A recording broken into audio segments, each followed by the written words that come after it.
पदरावरती जर तारीचा मोर नाचरा हवा, संसारातून वेळ काढून खेळ खेळूया नवा.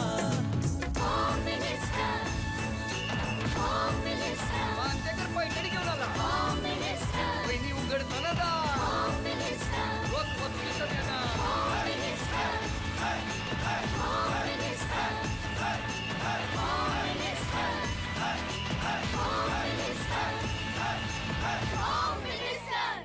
नमस्कार. होम मिनिस्टरमध्ये मी आदेश बांदेकर आपल्या सगळ्यांचं मनापासून स्वागत करतो. आणि त्याचबरोबर आपण आज लोकमान्य हा चित्रपट प्रदर्शित होत आहे, त्याला शुभेच्छा देऊया. आणि लोकमान्य हा चित्रपट प्रदर्शित होत असताना मला माहिती आहे काही कारणानिमित्त आज तुम्ही जाऊ शकले नसाल, पण नक्की स्वतः जाऊन आपल्या घरातल्या नातवंडांसोबत जाऊन, आपल्या मुलांसोबत जाऊन, तर हो मुलांनी आईबाबांना घेऊन हा चित्रपट सहकुटुंब सहपरिवार बघा. कारण प्रत्येकाने, प्रत्येक भारतीयाने बघावा असा हा चित्रपट, असं हे व्यक्तिमत्व.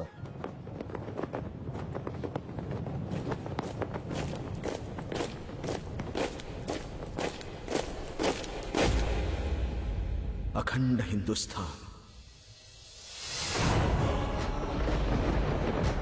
हा अखंड हिंदुस्थान ब्रिटिशांच्या जुलमी सत्तेविरुद्ध उभा ठाकला तर या अखंड हिंदुस्थानशी लढणं ब्रिटिशांना केवळ अवघडच नाही तर अशक्य होऊन जाईल. कोण कुठला हा इंग्लंड देश, आपण सगळे हिंदुस्थानी एकत्र येऊन त्याच्यावर थुंकलो तरी सुद्धा त्याच्यात वाहून जाईल. आता एकतर मरा नाहीतर मारा. आणि असंच जर असेल तर मग माराच. दाजी आता एकच ध्येय, स्वराज.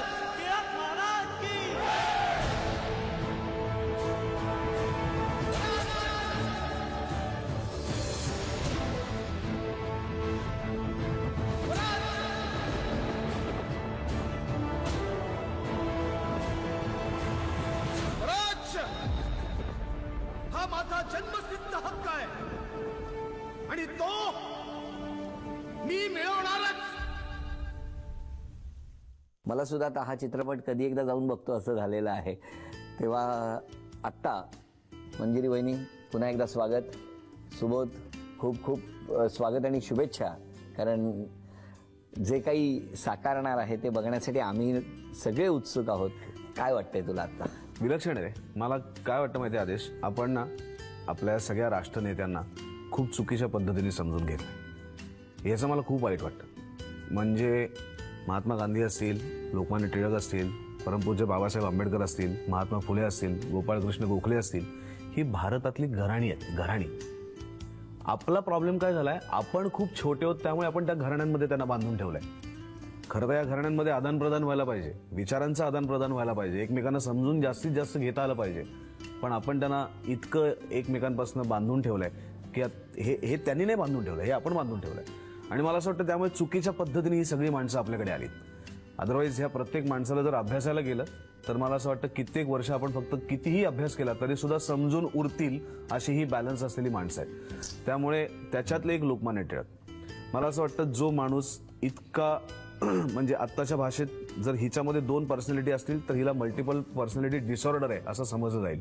म्हणजे हा एक डिसीज आहे असं समजलं जाईल. पण जो माणूस एक हाडाचा पत्रकार असतो, जो माणूस एक उत्तम गणितज्ञ असतो, जो माणूस संस्कृत भाषेचा अत्यंत प्रभावी पंडित असतो, जो माणूस कवी असतो, जो माणूस शिक्षक असतो, जो माणूस शाळा सुरू करतो, जो माणूस खगोलशास्त्रज्ञ असतो, जो माणूस लेखक असतो, जो माणूस राजनीतिक एक मोठा नेता असतो, जो माणूस सामाजिक क्षेत्रात काम करणारा असतो, जो माणूस स्वदेशी चळवळीचा पुरस्कार करून त्या पद्धतीने स्वदेशी उद्योगांना चालना देणारा मोठा उद्योगपती असतो, इतक्या गोष्टी त्या माणसामध्ये कशा असू शकतात? हे न उलगडणारं कोड आहे. पण इतक्या सगळ्या गोष्टी असून सुद्धा त्या माणसाने त्या सगळ्या गोष्टींचं मिक्स कधी केलं नाही. त्यांनी प्रत्येक गोष्टीचं कंपार्टमेंट करून ठेवलं. त्यांनी घर वेगळं ठेवलं, केसरी वेगळा ठेवला, मराठा वेगळा ठेवला, स्वतःची न्यू इंग्लिश स्कूल शाळा वेगळी ठेवली, समाजकारण, राजकारण या सगळ्या गोष्टी वेगळ्या ठेवल्या. आणि जेव्हा गरज होती तेव्हा बरोबर या सगळ्या गोष्टींना एकत्र आणून त्यांनी गणेशोत्सवासारखी गोष्ट सुरू केली, शिवजयंती उत्सवासारखी गोष्ट सुरू केली. आपल्याला आयुष्यात काय करायचंय ह्याच्या इतका ठाम विचार टिळकांखेरीज दुसरीकडे कुठे दिसत नाही. गीता रहस्यासारखा गीतावरती टीकात्मक ग्रंथ लिहिणारा माणूस हा फक्त टीका करून थांबत नाही, विचार सांगून थांबत नाही, त्या विचाराप्रमाणे आपलं अख्खं आयुष्य घालवतो, तेव्हा तो गीता रहस्यासारखा ग्रंथ लिहितो. कर्मयोग म्हणजे काय हे गीतेतल्या प्रमाणे टिळकांचं चरित्र आपण वाचतो तेव्हा कळतं की कर्मयोग म्हणजे हा. एक मिनिट, आता जेव्हा तू बोलत होतास एकही क्षण न थांबता, कारण टिळक, लोकमान्य टिळक तुझ्यात पूर्णपणे उतरलेले आहेत हे आता मी इकडनं बघतोय. पण मंजिरी, आता मी बघितलं तर ती जवळजवळ इतक्या जवळून तुला तू हे सगळं बोलत असताना हे आज पहिल्यांदा ऐकते असंच होतं का ती गेली कितीतरी दिवस हेच ऐकते? असं नाहीये. पण सुबोध जेव्हा Subodh is a very good orator. खूप छान बोलतो तो कुठल्याही प्रसंगी आणि काय म्हणतात त्याला एक्सटेम्पर बोलतो तो. त्यामुळे मला नेहमीच त्याचं बोलणं आवडतं ऐकायला. असं काहीतरी वेगळं असेल तर. बॅकस्टेजला होता तेव्हाही असंच बोलायचा की आता जास्त बोलतो? आता जास्त छान बोलतो. जास्त छान बोलतो की जास्त बोलतो? जास्त बोलतो. नाही, जास्त बोलत नाही. तसा सुबोध तसा अबोल आहे, तसा तो रिझर्व्ड आहे. पण असा जेव्हा जिव्हाळ्याचा विषय येतो तेव्हा तो खूप बोलतो आणि खूप छान बोलतो आणि मस्त बोलतो. स्वराज्य हा माझा जन्मसिद्ध हक्क आहे आणि तो मी मिळवणारच. माझा लहान मुलगा मल्हार, तो आता 3.5 आहे, तर तो 3 असताना त्याने हातात त्यांनी कधीतरी कुठेतरी ते माझ्याकडे मोबाईलमध्ये असलेलं त्यांनी पाहिलं. हातात त्यांनी एक केरसुणी होती का त्याची ती बबलवाली काठी होती, मला माहिती, बबलवाली काठी ती कुठेतरी काठी हातात घेतली आणि मी जसे पॉज घेतलेत ना आदेश ते डायलॉग म्हणताना, तसेच्या तसे पॉज घेऊन माझ्यापेक्षा सुद्धा जास्त इंटेन्सिटी लावून त्यांनी स्वराज्य माझा डायलॉग म्हटलाय. काय सांगतोस? आहे ते रेकॉर्ड केलेलं आहे म्हणजे तुझ्याकडे आहे बहुतेक. बघू.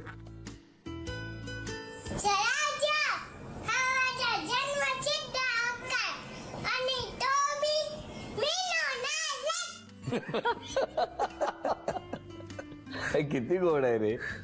परिणाम बघा कुठपर्यंत आहे हे एका 8 वर्षाच्या मुलापर्यंत त्या राष्ट्रीय नेत्याच्या भावना कळतात. आपल्या सगळ्यांना नवीन वर्षाच्या खूप खूप शुभेच्छा. नवीन वर्ष आणि या नवीन वर्षामध्ये SL विजन प्रस्तुत निनार राऊत फिल्म्स निर्मित लोकमान्य एक युगपुरुष हा रिलीज झालेला आहे. तू पहिल्यांदा बघितलंस तेव्हा काय प्रतिक्रिया? मी फारच, म्हणजे मी सुबोधच्या ऑलरेडी प्रेमात होते, त्या अजून त्याच्या प्रेमात पडले. मला एक सांग, हे दर चित्रपटानंतर तू साधारण किती प्रेमात पडते? खूप पडते. पुन्हा पुन्हा त्याच्याशी लग्न करावं त्याच्याबरोबर असं वाटतं का? नक्कीच. की पुन्हा पुन्हा बालगंधर्वच्या पुलावर जावं असं वाटतं?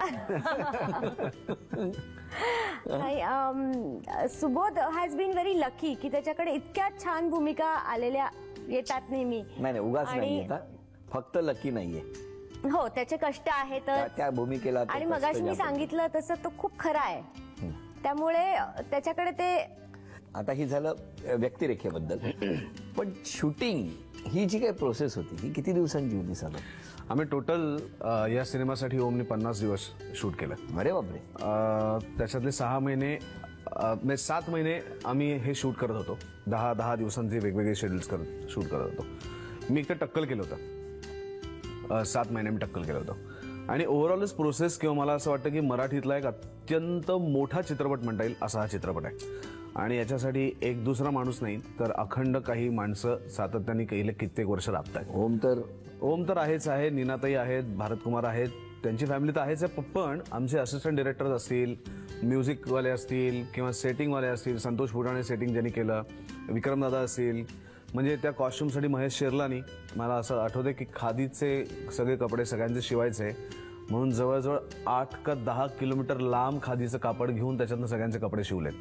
150-200 ज्युनियर आर्टिस्टचे ट्रिपल सेट कॉस्ट्युमचे केले होते, म्हणजे 500 कॉस्ट्युमचे सेट केले होते. जवळपास 150 ते 200 ऍक्टर्स, 29 का 30 ब्रिटिश ऍक्टर्स, आणि तो रोजचा लवाजमा खूप असायचा या सगळ्याचा. म्हणजे एक खऱ्या अर्थाने मराठीतला एक खूप मोठा चित्रपट. आणि तो काळ उभा करणं, त्या जागा सगळ्या उभ्या करणं, ती माणसं उभी करणं. आणि पिक्चरमध्ये सगळे स्टॉलवर्ड्स आहेत. म्हणजे लोकमान्य टिळक आहेत, तर विवेकानंद आहेत, महात्मा ज्योतिबा फुले आहेत, महात्मा गांधी आहेत.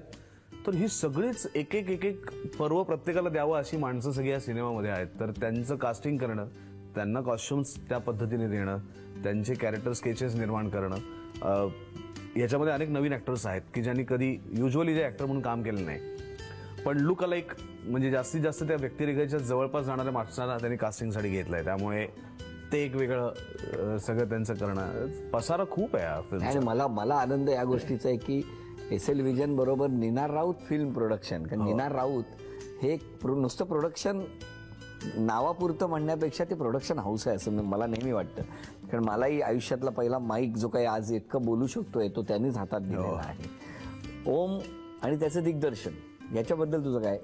नाही, मला असं वाटतं की ओम जेव्हा मला पहिल्यांदा भेटला तेव्हा मला जरा धास्ती होती. कारण एक लांब केस वाढवलेला अमेरिकन नुसता I just came from America असं म्हणणारा मुलगा लोकमान्य टिळकांवरती चित्रपट करतोय म्हणजे काय करतोय. तर जेव्हा मी ओमला भेटलो आणि जेव्हा तो बोलायला लागला ना, तर मला लक्षात आलं की बॉस कुछ है. आणि त्याच्या घरातच टिळक भक्त आहेत ना सगळे, भारत कुमारांकडून मिळालेले संस्कार आहेत, त्यामुळे ते त्याच्यापर्यंत पोहोचलेलेच आहेत. त्यामुळे ती टिळक भक्ती आहे. मी टिळकांवरती का चित्रपट करतोय याची क्लॅरिटी त्याला खूप होती. आणि मला असं वाटतं की माझ्यापेक्षा सुद्धा जास्त अभ्यास ओमचा आहे. म्हणजे मी काही वाचन सुरू केलं, पण माझ्या असं लक्षात आलं की मी जर अभ्यास केला तर माझ्या डोक्यात वेगळे टिळक उभे राहतील, ह्याचे डोक्यातले वेगळे टिळक, आणि दोन टिळक एकमेकांची भांडतील सेटवरती. तर असं होण्यापेक्षा ज्यांनी सगळ्यात पहिल्यांदा टिळकांना पाहिलंय तो माझा डिरेक्टर आहे. आणि त्याची व्हिजन इतकी स्वच्छ, इतकी क्लिअर आहे, पाण्यासारखी निर्मळ आहे. तर मला त्याच्या डोळ्यातले, त्याच्या नजरेतले टिळक साकारायचे. तर मी एखादा लहान मुलगा आपल्या वडिलांचं बोट धरतो तसं मी माझ्या दिग्दर्शकाचं बोट धरलं आणि त्याला मला योग्य रस्त्यावरनं ह्या चित्रपटात नेलं. इतका सुंदर अभ्यास ओमचा आहे आणि प्रत्येक गोष्टीची क्लॅरिटी, त्याच्या मागची त्याची पॅशन, त्याची तळमळ. आणि ह्या पूर्ण काळात मी त्याला सेटवरती बघायचो, आजूबाजूला बघायचो. अत्यंत मोजक्या शब्दात त्यांनी मला जे ब्रीफिंग केलं ना कॅरेक्टरचं, लोकमान्यांचं, तर मला असं वाटतं असं जर दिग्दर्शकाचं तुला ब्रीफिंग मिळालं ना एखाद्या ऍक्टरला, तर दगड ऍक्टर पण चांगलं काम करेल ते. तर इतकं सुंदर ब्रीफिंग त्यांनी मला दिलं. चित्रपट साकारल्यानंतर पहिल्यांदा तो तुम्ही पूर्ण बघितल्यानंतर त्याची प्रतिक्रिया काय होती?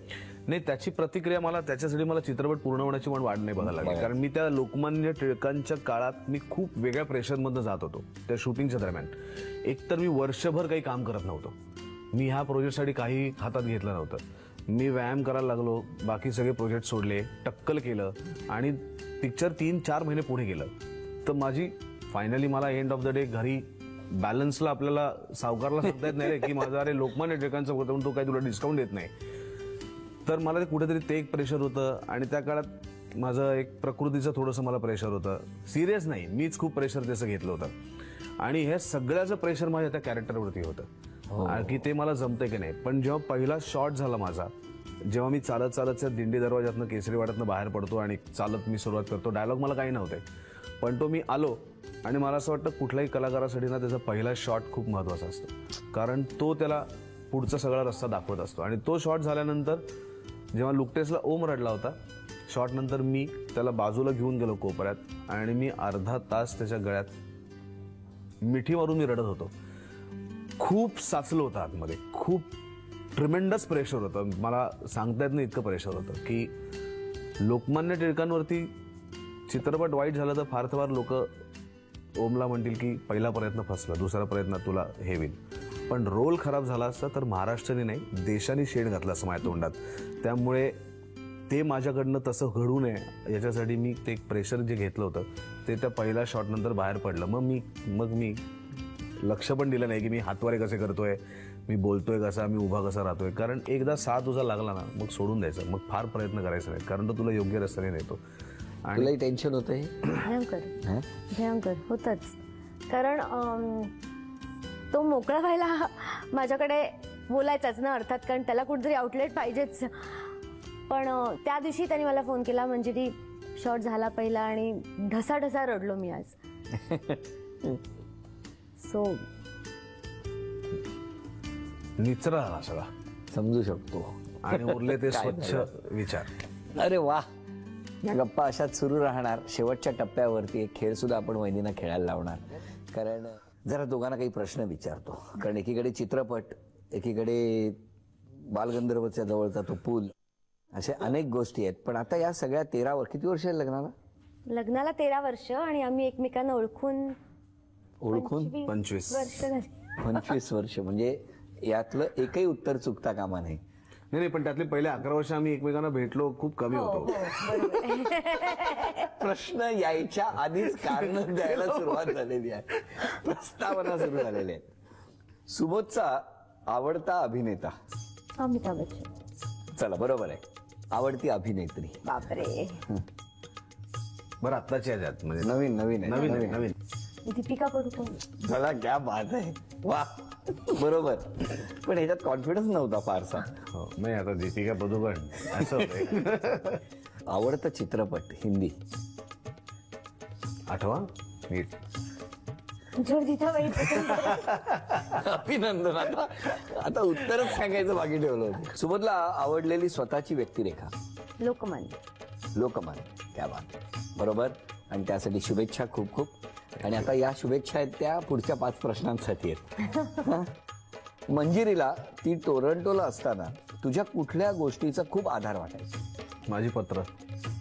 आणि पत्रच होती. फोन कॉल कधी नाही? फोन कॉल होते पण पैसे नव्हते माझ्याकडे, कारण 1 मिनिटाला 100 रुपये असा रेट होता. त्यामुळे हा कसे बोल बोल बोल हा मी ओके ठेवतो. 100 रुपये गेले, कारण तेव्हा कमाई काही नव्हती. ते 100 रुपयाच्या फोनवर कोण राग नाही यायचा, असं काय करतो? नाही बिचारा, तरी पण कुठून कुठून जमवून पैसे गोळा करून करायचा बिचारा फोन. माझ्याकडे काय बँक ऑफ डॅडी पैसे होते बाबांचे. बापरे. आणि आता फोन केल्यावर काय प्रतिक्रिया असते? आता फुकट आहे आता जवळपास फोन फोन. केल्यावर प्रतिक्रिया असते की मी आता शॉर्ट मध्ये, तू नंतर फोन कर. आणि मग तो कधीच फोन येत नाही. मी नंतर फोन करतो असं कधीच नसतं. म्हणजे ते का असं असं बोलतेस? आपण प्रशांतला आणि सनीला पण विचारलं. झालं. असं असतं. हो ना. म्हणजे पूर्वी ज्या तडफेने फोन मग- असायचा, जी आता किंमत राहिलेली नाही फोनची, आता फुकट झालाय. तेव्हा 100 रुपये असताना किंमत होती. पुढचा प्रश्न. मंजिरीला तुझ्याकडून कुठलं गिफ्ट पाहिजे आहे? सॉलिटेअर. मग कधी? लवकरच. नाही, हे प्रदर्शनाच्या पूर्वीची जाहिरात नको. साधारणतः 2015 मध्ये या नवीन वर्षात. चित्रपट पूर्ण आहे, रिलीजच्या तारखा ठरवल्या जातील. नाही पण 2015 2015 31 डिसेंबर 2015च्या आधी. हो हा, नक्की. बरं, तू कोणत्या बाबतीत खूप कंजूस आहेस असं मंजिरीला वाटतं? मी खरं तर अर्धवट उत्तर मगाशी दिलं या प्रश्नाचं. असं करून क्लू देऊ. परत परत काय? वेळेचं कंजूस आहे मी. मला कुठे देतो? अच्छा, म्हणून. म्हणजे कोणाला देतो? चित्रपटवाल्यांना, सिरियलवाल्यांना, नाटकवाल्यांना, प्रमोशनवाल्यांना. मंजिरीचा फेवरेट शाळेतला विषय कुठला? शाळेतला विषय हा आवडता. आमिर खान. अभ्यासातला. काय सांगितलं? आमिर खान. विषय तिचा गणित होता. गणित आवडायचं. वा वा, छान. ज्या गप्पा रंगलेल्या आहेत त्या संपण्यापूर्वी आता एक छोटासा खेळ. ज्या खेळामध्ये कोण जिंकणार आपल्याला बघायचंय. दोघांनी खेळ खेळायचा आहे, दोघांनी मनोरा रचायचा आहे 8 थरांचा. तुम्हा दोघांमध्ये सगळ्यात आधी कोण मनोरा रचणार, किंवा 1.5 मिनिटामध्ये कोण उंच मनोरा रचणार. आणि अर्थातच आज हा खेळ काही जिंकण्या हरण्याचा नाही, तर एक आनंद देणारा असा खेळ. शेवटी क्षण सन्मानाचा. बघूया काय होणार या खेळात. थांब, हिला जिंकायचं असेल तर फक्त तिला एवढंच सांग की हा तुझा मनोरा दादरमध्ये आहे. ती आपोआप जिंकेल. का? एकदा या मागे काहीतरी दडलेलं आहे. कारण तिला खूप मनापासून दादरमध्ये राहायचंय. तिला तिथे दादरमध्ये घर हवंय. तथास्तु, एवढंच आपण म्हणूया. आणि यांच्या मनातल्या सगळ्या इच्छा पूर्ण होऊ देत असं म्हणत हा दादरचा मनोरा रचायला सुरुवात करूया. थँक्यू. 1, 2, 3.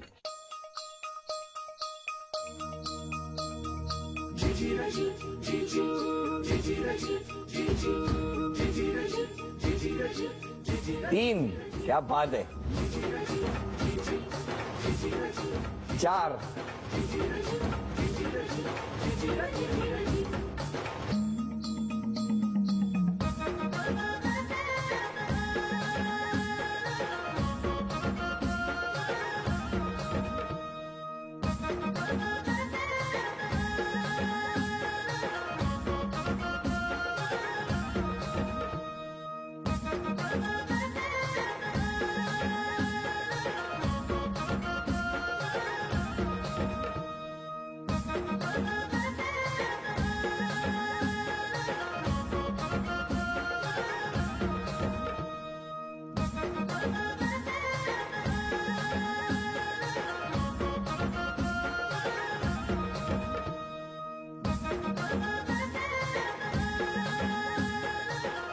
10, 9, 8, 7.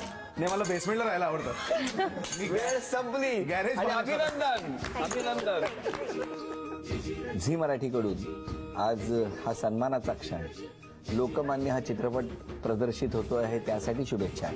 आणि त्याचबरोबर यामध्ये अशी भेटवस्तू दिलेली आहे झी मराठीने की मोठमोठे चित्रपट तुम्हाला साईन करता यावेत. आणि त्याचबरोबर आमच्या वहिनींचं दादरमध्ये जाण्याचं जे स्वप्न आहे ना ते पूर्ण हो, त्यासाठी झी मराठी आणि होम मिनिस्टर कुटुंबाकडून खूप शुभेच्छा आणि ही भेटवस्तू. Thank you so much. हा क्षण सन्मानाचा तथास्तु पुणे यांच्याकडून आमच्या वहिनींना ही पैठणी.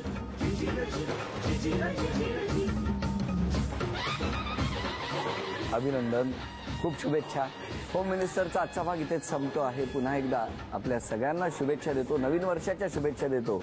आणि या दोघांच्या मनातली सगळी स्वप्न पूर्ण होऊ देत अशी खंडोबाच्या चरणी प्रार्थना करून आजचा भाग इथेच संपवतो. पुन्हा भेटूया अशीच एक पैठणी घेऊन होम मिनिस्टरच्या पुढच्या भागात.